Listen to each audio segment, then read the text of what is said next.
오늘 우리에게 주시는 하나님의 말씀은 신약 성경 마태복음 14장 22절부터 33절 말씀입니다.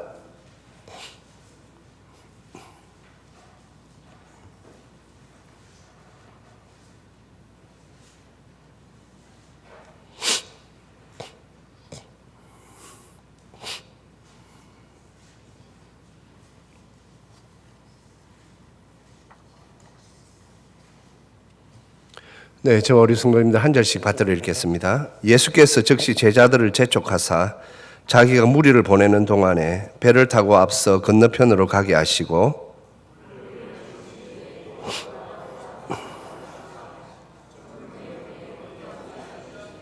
배가 이미 육지에서 술이나 떠나서 바람이 거스름으로 물결로 말미암아 고난을 당하더라.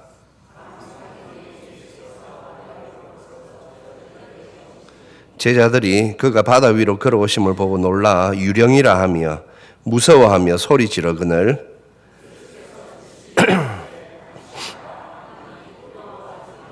베드로가 대답하여 이르되 주여 만일 주님이시거든 나를 명하사 물 위로 오라 하소서 하니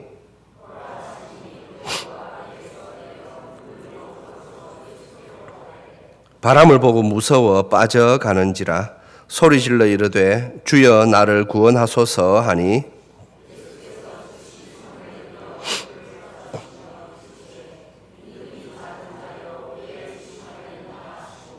배에 함께 오르매 바람이 그치는지라 배에 있는 사람들이 예수께 절하며 이르되 진실로 하나님의 아들이로소이다 하더라. 아멘. 기도하겠습니다. 하나님 아버지 은혜 감사합니다. 주님, 저희들이 우리의 그 죄악을 위하여 고난받으신 예수님으로 인하여 저희들이 구원받아 하나님의 자녀가 되었고 언제나 하나님의 백성으로 자녀로서 복된 삶을 살게 하시니 감사합니다. 주님, 저희들이 오늘도 이 말씀을 통하여 우리가 무엇을 향하여 가야 할지 우리가 붙잡아야 하는 신앙이 무엇인지를 잘 기억하고 깊이 생각할 수 있도록 은혜 내려 주시옵소서. 감사드리오며 우리 주 예수 그리스도의 이름으로 기도합니다. 아멘. 성도님들, 세상에는 대단한 경험을 한 사람들이 많이 있습니다. 그 사람들의 경험이라 하면 일반적이지 않는 것을 말하는 것이지요. 어떤 이들은 굉장히 말이죠. 이 사람의 이성으로서는 판단이 되지 않는, 이해가 되지 않는 그러한 경험들도 하는 경우들이 많이 있습니다. 제가 아는 뉴욕에서 말이죠. 어느 선교단체의 부장으로 하고 있는 그 분도 우리나라에서 참 좋은 대학을 나오시고 미국 유학하셨는데 그분의 마음속에는 좀 그런 갈망이 있었답니다. 초인적인 무언가를 경험하고 싶다. 그래서 거기에 한번 빠지기 시작하고 몰두하기 시작하면요. 끝이 없답니다. 왜냐하면 그쪽에는 가면 마귀가 기다리고 있거든요. 그러니 이제 계속 미혹의 영을 붙여주는 것이죠. 어떤 때는 자기가 생각지도 못한 것들을 잠시 경험하게 되는데 그때 그 기분이 묘하답니다. 그러니 계속 빠져들어가는 것이죠. 과학자인데 과학을 거스르는 그러한 것들을 보고 자기가 말이죠. 거기에 매료되었다라는 것이지요. 그런데 하나님의 은혜로 그분이 거기서 돌아서고 회심하여 제가 만났을 때 그분은 정말 예수님으로 똘똘 뭉쳐있는 그런 정말 좋은 신앙의 성도였습니다. 성도님들, 우리 고신에서 제가 80년대 말이죠. 사실 우리 고신 교단은 목사님들이 방언, 신유 이런 거에 대해서 말씀 많이 안 하실 때 대구 동일교회 지금 원로 목사님이신 조돈재 목사님이라는 분은 굉장히 말이죠. 그쪽으로 깊은 말이죠. 영역을 가지고 있었습니다. 왜냐하면 그분은 참 고등학교 시절부터 이 염력이라는 것을 그분이 연마하셨답니다. 그분이 굉장히 총명하신 분인데 마산에서도 인류고등학교 나오시고 참 대학에도 법대를 가셔가지고 하는데 그 세계에 빠지니까 말이죠. 이 마귀가 미혹의 영을 막 던져주니까 심지어는 사람의 그 마음도 투시가 되더라는 것이죠. 딱 눈을 보면 그 사람이 무엇을 했는가, 특히 잘못된 것을 그렇게 잘 보게 하더랍니다. 그렇지만 그분도 이제 예수님 믿고 목사님이 되셔서 그러한 세계들을 다 정리하시고 목회 잘하시고 은퇴하셨죠. 성도님들, 우리가 참 이 대단한 경험, 신비라 그러죠. 신비적인 경험, 그 경험을 한 사람들 성경에도 보면 많이 나옵니다. 예수님께서 이 땅에 계실 때 말이죠. 한 번은 사람들이 장정만 5,000명이 있을 때 오병이어의 기적을 베푸신 적이 있으시죠. 그때 한 소년이 가지고 온 그 도시락 5병이어 보리떡 5개와 물고기 2마리를 가지고 그 장정만 5,000명, 그러니까 거기에는 최소한 2만 명 정도는 있었다라는 말이겠죠. 그들을 다 먹이셨습니다. 그리고 7병이어의 기적도 있습니다. 그 기적을 자기들이 직접 보았습니다. 그런데 그 사람들이 나중에 어떤 일을 한 줄 아십니까? 저 예수를 십자가에 못 박으라 라고 외친 사람들이 또 바로 그 기적을 본 사람들이었습니다. 성도님들, 기적을 본다고 해서 반드시 믿는 것은 아닙니다. 어떤 분들은 또 자꾸 하나님, 제가 기적을 보면 제가 믿음이 더 커질 것 같은데, 혹시라도 이런 생각하고 있는 분들은 오늘 베드로를 통하여 한번 생각해 보시기 바랍니다.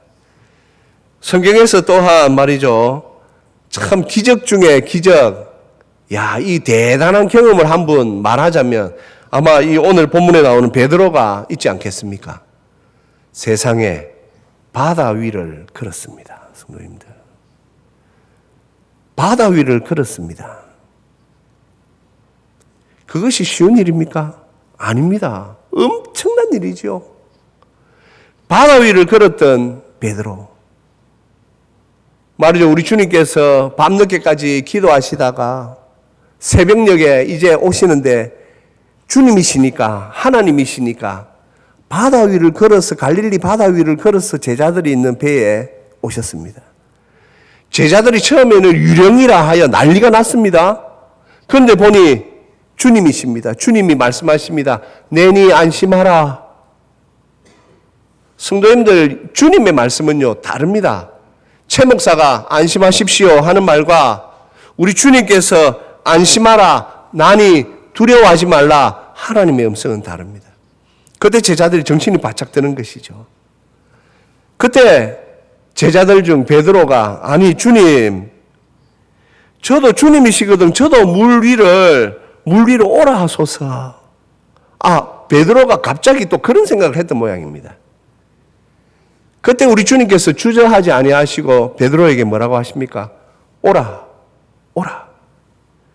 그러니 오늘 29절에 보시면 베드로가 배에서 내려 물 위로 걸어서 예수께로 가되, 물 위로 걸어서 갔습니다. 그런데 그가 잘 걸어가다가 30절에 보시면 바람을 보고 무서워 빠져버립니다.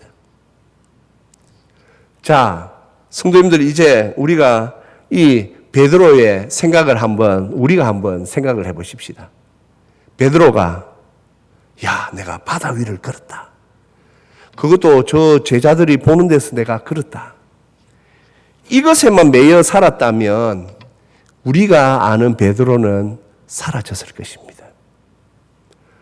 베드로가 물 위를 걸은 그거에만 매여가지고 내가 그때 물 위를 걸었는데 이 얼마나 대단한 일이냐?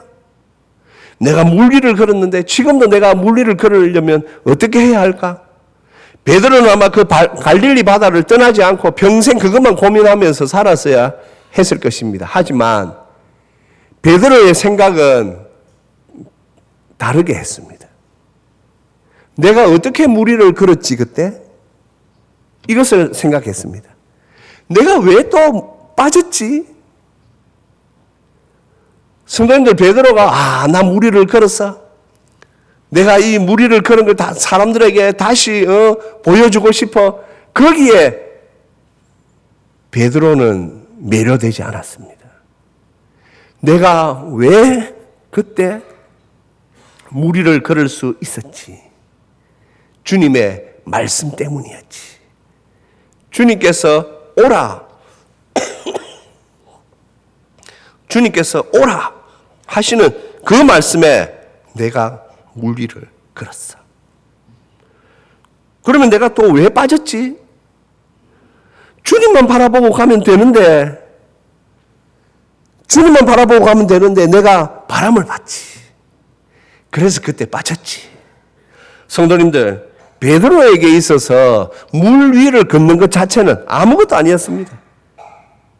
만일 베드로에게 물 위로 걷는 그것 자체가 큰 의미였다면 베드로는 아마 다음에 주님 십자가에 달리고 돌아가셨을 때 갈릴리 바다 가가지고 매일 내가 어떻게 하면 다시 물 위를 걸을 수 있을까, 그런 고민하면서 사는 사람이 되었을 것입니다. 하지만 베드로는 그 생각을 하지 않았습니다. 왜냐하면 베드로는 이미 주님과 함께 따라다니는 3년 동안 많은 것을 보았습니다. 기적을 보았다고 해서 반드시 믿는 것은 아니다라는 것이었습니다. 그래서 베드로는 왜 자기가 그럴 수 있었는가를 생각했고, 왜 자기가 빠졌는가를 그는 생각했습니다. 그리고 베드로가 정립한 것은 그것이지요. 주님의 말씀. 주님의 말씀만 있으면 내가 어떤 일이든지 할 수 있구나. 사랑하는 성도님들, 기적은 아무것도 아닙니다. 하나님께서 어떤 때는 우리의 믿음을 조금 도와주시려고 기적을 보여주시는 때도 있는데, 진짜 기적은 우리가 예수님을 믿는 것이고, 진짜 기적은 성경이 하나님의 말씀인 것을 믿는 것이 기적입니다. 하나님 아버지께서 이 세상 우주 만물을 지으신 것을 믿는 것이 기적입니다. 이것은 아무나 할 수 있는 것이 아닙니다. 그래서 베드로는 주님의 말씀을 기억합니다. 그래, 말씀을 기억해야지. 말씀의 능력이 있어. 주님께서 나보고 오라 하실 때에 내가 무리를 걸었어. 그래서 그는 찬찬히 주님의 말씀을 기억하였습니다. 이제 주님의 말씀 가운데 주님께서 나를 따라오려거든. 베드로와 제자들은 주님을 따르는 이제 제자의 길을 가야 되는데, 내가 어떻게 주님을 따라갈 수 있을까? 이제 베드로는 그 생각 가운데 오늘 마태복음 16장 24절 말씀을 다시 기억한 것이지요. 예수께서 제자들에게 이르시되 누구든지 나를 따라오려거든 자기를 부인하고 자기 십자가를 지고 나를 따를 것이니라. 맞습니다.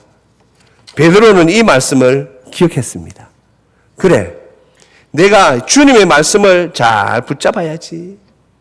내가 주님 말씀 붙잡고 내가 주님 말씀대로 나가야지. 성도님, 나중에 베드로가 어떻게 변합니까? 우리 주님께서 승천하시기 전에 너희들 몇 날 되지 않아 너희들 성령이 너희에게 임할 것인데, 너희가 성령이 너희에게 임하면 권능을 받고 유대와 사마리아와 예루살렘과 유대와 사마리아와 땅끝까지 이르러 내 증인이 되어야 할 것이다 라는 그 말씀, 베드로는 그때부터 예수님의 말씀에만 집중했습니다. 그리고 그 주님의 말씀대로 기다리니 오순절에 성령님이 오셨습니다. 제자들이 성령의 충만함을 받았습니다. 그리고 그 겁쟁이 베드로가 예루살렘에 나가서 사람들 앞에서 당신들이 죽인 그 예수가 그리스도시다 라고 외치자 설교 한 번에 5,000명씩 회심하고 설교 한 번에 3,000명씩 회개합니다. 베드로가 그 갈릴리 바다 위를 걸었던 것에 사로잡혀서 살았다면 이런 일은 없었겠지요. 한 번은 무리들이 예수님을 따르다가 기적을 베푸시는 예수님을 따릅니다. 그런데 그들은 기적만 따르지 예수님을 믿지 않습니다. 어느 날도 많은 사람들이 있다가 썰물 빠지듯이 사람들이 싹 다 빠집니다. 우리 주님께서 말씀하시죠. 너희들도 가르느냐? 그때 베드로가 요한복음 6장에서 이렇게 고백합니다. 같이 읽겠습니다. 시몬 베드로가 대답하되 주여 영생의 말씀이 주께 있사오니 우리가 누구에게로 가오리이까? 아멘. 참 저는 이 베드로를 이 말씀을 묵상하면 묵상할수록 이 베드로 그 당시 말이죠. 예루살렘에 있었던 대제사장들과 그리고 바리새인들, 서기관들이 사두개인들이 무식쟁이라고 막 손가락질하던 이 베드로가 어떻게 이분이 이리 지혜로울 수가 있을까? 예? 성도님들, 이거 보통 문제 아닙니다. 제가 이 본문을 참 오래 묵상했거든요. 야, 바다 위를 사람이 걷다니. 바다 위를 걷다니. 지금도 계룡산 같은데, 우리 계룡산 같은데 보면 말이죠. 공중부양에 미쳐가지고, 예? 붕 한번 공중부양할 거라고 미쳐서 도 닦는 사람들이 얼마나 많은지 몰라요. 사람들이 생각할 때 영험하다, 자기들 말로 영험하다 하는 그런 산에 도 닦는 사람들이 얼마나 많은지 몰라요. 거기 대단한 것이 있습니까? 자기들이 돌을 닦아가지고 사람들 앞에 말을 하면 정의가 실행되고 말이죠. 예? 사람들이 도덕적으로 좋지 않은 사람들이 내가 앞으로 도덕적으로 살아야 되겠다. 그런 거 없습니다. 아무것도 아닌 것에 그 인생을 허비하는 사람들이 얼마나 많은지 모릅니다. 베드로도 사실 이 물 위로 걷는 것이 한편으로는 베드로에게 위기가 될 수도 있을 것입니다. 그가 평생에 그 물 위 그런 거에 사로잡혔다면 인생이 어찌 되겠습니까? 하지만 베드로는 그렇게 살지 않았습니다. 주님의 말씀을 기억했습니다. 그리고는 그가 평생에 주님의 말씀대로 자기 십자가를 지고 나를 따를 것이니라 하신 그 말씀을 따라 열심히 주의 복음을 전하며 심지어 나중에 로마까지 가게 됩니다. 우리 주님께서 요한복음 21장에서 베드로가 앞으로 어떠한 삶을 살게 될지에 관하여서 예언적으로 주신 말씀이 있죠. 18절입니다. 내가 진실로 진실로 내게 이르노니 내가 젊어서는 스스로 띠띠고 원하는 곳으로 다녔거니와 늙어서는 내 팔을 벌리리니 남이 내게 띠띠우고 원하지 아니한 곳으로 데려가리라. 이 예언적인 말씀은 실제로 그대로 일어났습니다. AD 64년경 로마의 황제는 미친 황제로 유명한 네로가 황제였습니다. 그리스도인들을 얼마나 박해하는지 모릅니다. 그때 베드로도 잡혔습니다. 실제 역사의 증거에 그렇게 기록되어 있습니다. 베드로를 이제 말이죠. 너무 베드로의 영향력이 크니까 베드로를 십자가에 못 박아 죽이려고 그렇게 했습니다. 그때 베드로가 말했다고 합니다. 아니, 나는 주님처럼 바로 십자가에 달려 죽을 수 없다. 나를 거꾸로 십자가를 해서 나를 십자가에 못 박여 죽이라. 끝까지 주님의 길을 걸어갔습니다. 사랑하는 성도님들, 베드로가 이렇게 주님의 길을 걸어갈 수 있었던 그것은 바로 주님의 말씀을 기억했기 때문입니다. 주님의 말씀은 그에게 능력이요, 위로요, 그가 3년간 따라다니면서 보았던 그 주님, 그리고 주님의 그 말씀이 그의 삶의 분명한 지표가 되었습니다. 그래서 그는 주님을 따라갔습니다. 그리고 또 이 베드로는 주님의 말씀을 기억하고 그가 주님의 고난을 묵상하며 주님의 뜻을 따라 살았습니다. 성도님들, 우리가 가진 기독교 신앙의 특징, 그것을 고난의 신학이라 그렇게 말합니다. 종교개혁을 일으키셨던 루터 선생님, 신학적으로 참 어마어마한 분입니다. 그분이 우리 기독교 신학에 대하여서 고난을 모르면 우리 믿음에 대하여서 이해할 수 없다. 그렇게 그분이 말합니다. 그런데 베드로가 이제 그가 쫓아갔던 그 삶을 보면 베드로 또한 이 주님의 고난을 잘 이해하고 있었습니다.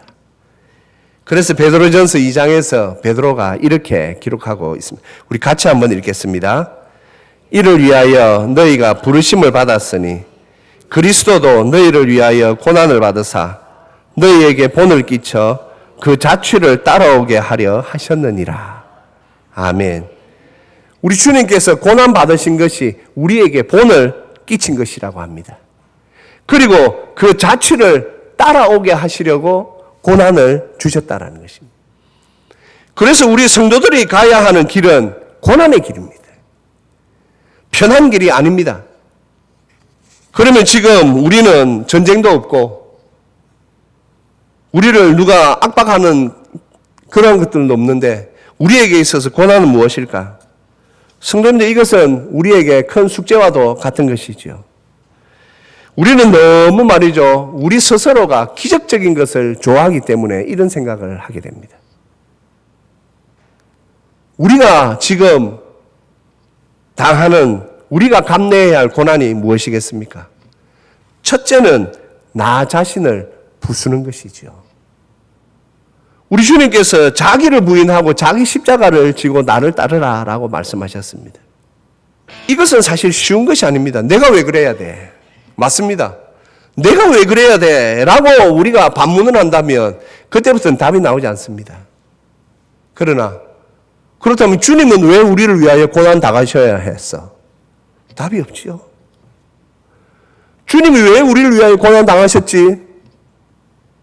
하나님이신 그분이 뭐가 아쉬워서 왜 주님이 고난을 당하셨어? 성도님들, 주님이 왜 고난 당하셨습니까? 우리는 그 답을 알고 있지요. 하나님이 세상을 이처럼 사랑하사 독생자를 주셨고, 우리 주님도 우리를 그 사랑하신 그 사랑으로 말미암아 이 땅에 사람의 몸을 입고 오셔서 고난 받으셨습니다. 그래서 우리 기독교는 사랑의 종교라 하지요. 우리는 이 고난과 사랑을 함께 붙여서 생각할 수 있어야만 합니다. 그러기에 우리는 고난을 생각할 때에 너무 피상적으로 말이죠. 공산주의자들이 막 쳐내려와가지고 전쟁이 일어나는데 우리 앞에 총을 갖다 대고 너 예수 믿을래 안 믿을래? 믿으면 너 죽는다. 이런 거 말고 말이죠. 지금 우리가 그런 시대를 살지 않지 않습니까? 지금 내가 있는 자리에서 나는 주님의 말씀을 따라 어떻게 살고 있느냐? 나는 내 뜻대로 살고 있느냐? 주님의 뜻대로 살고 있느냐? 베드로는 철저히 내 뜻이 아니라 주님의 뜻을 따라 살았습니다. 오늘 우리가 고난주일이라고 말할 수 있는 주일이지요. 성도님들, 고난주일의 의미가 무엇이겠습니까? 약 2000년 전 우리 죄를 위하여 십자가에서 고난의 정점을 우리 이루신 예수님, 우리 예수님은 사람이 되신 것부터가 고난이었습니다. 그래서 우리 주님의 33년 일생이 다 고난이지요. 우리 주님의 고난을 생각하면서 우리가 눈물 흘리고 주님 우리를 위하여 사람으로 태어나시고 사람들에게 멸시받으시고 십자가에서 죽으시고 무덤까지 들어가시고 우리가 울면서 지내는 것이 고난주일의 의미겠습니까? 아니요. 왜냐하면 우리 주님은 지금 하나님 보좌 우편에 하나님으로 계시기 때문입니다. 고난주일의 의미는 베드로가 걸어갔던 것처럼 주님께서 너희를 위하여 고난을 받으사 너희에게 본을 끼쳐 그 자취를 따라오게 하려 하심이라. 주님의 그 자취를 따라서 가는 것. 성도님들, 주님의 자취를 따라가기 위해서는 내가 죽어야 하지요. 그래서 베드로는 철저히 자기를 죽였습니다. 그리고 주님의 뜻을 따라만 살았습니다. 그래서 저는 오늘 고난주일인 오늘 우리 성도님들께 이런 말씀을 드리고 싶습니다. 지금 우리 성도님들의 삶을 돌아볼 때에 내 뜻대로 살고 있느냐, 주님의 뜻대로 살고 있느냐. 고난주간의 의미는 이 의미지요. 예수님 고난 생각하면서 눈물 한번 흘리고 끝, 그것이 아니라 내가 지금 주님의 그 발자취를 따라서 잘 걸어가고 있느냐? 내 신앙이 주님의 고난을 쫓아 잘 가고 있느냐? 그러기 위하여 나를 부인하고 주님께서 그렇게 죄인들을 섬기셨던 것처럼 이웃을 사랑하며 섬기며 내 삶이 지금 그렇게 되고 있느냐? 내 주위의 사람들이 나로 인하여 편안하냐? 내 주위에 있는 사람들이 나의 섬김을 통하여 기뻐하고 있느냐? 이것이 고난주간의 의미일 것입니다. 사랑하는 성도님들, 바울 사도도 이 고난에 대하여서 분명히 이렇게 밝혔습니다. 골로새서 1장 우리 말씀 한번 같이 읽겠습니다. 나는 이제 너희를 위하여 받는 괴로움을 기뻐하고 그리스도의 남은 고난을 그의 몸된 교회를 위하여 내 육체에 채우노라. 아멘. 사도들은 다 그렇게 따라갔습니다. 사도들은 다 주님의 고난을 생각하며 따라갔습니다. 사도들은 다 주님의 뜻을 따라 살아갔습니다. 내 뜻이 아니라 주님의 뜻대로 사는 것이 그들의 삶이었습니다.